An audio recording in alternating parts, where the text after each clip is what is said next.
Alors, Carottes et Coccinelles, c'est un jardin partagé participatif, composé uniquement de bénévoles, qui fait du maraîchage sur 4000 m² à peu près, avec une petite serre qui permet d'avoir des légumes l'hiver.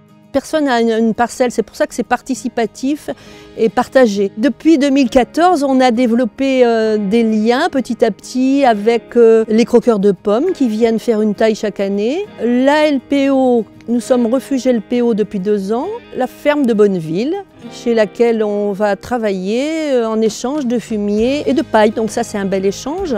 Ensuite, on a un apiculteur qui vient mettre des ruches. Il y a aussi la ville qui nous donne du foin, qui nous est bien utile pour pailler toutes nos parcelles.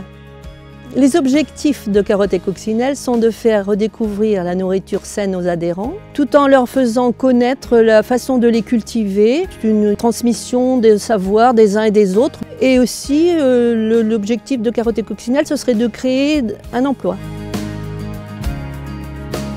Ce qui m'intéresse dans le projet de Carottes et Coccinelles, c'est d'être acteur, être en lien avec l'espace naturel, de pouvoir œuvrer à faire pousser des légumes, partager les expériences. Puis aussi, je pense, dans un milieu urbain, de pouvoir conserver ce lieu naturel, puisque la ville empiète toujours un peu plus sur les espaces. Et donc conserver des espaces de biodiversité, ça me semble très important. L'association Carottes et Coccinelles, c'est actuellement environ une 60aine d'adhérents qui sont invités à venir au jardin toutes les semaines le mercredi après-midi pour participer, partager les travaux de mise en place des cultures, de suivi des cultures. Et les productions, donc essentiellement les légumes. On a un verger, donc on a des pommiers, des pêchers, des poiriers, et puis récemment des plantes aromatiques et médicinales.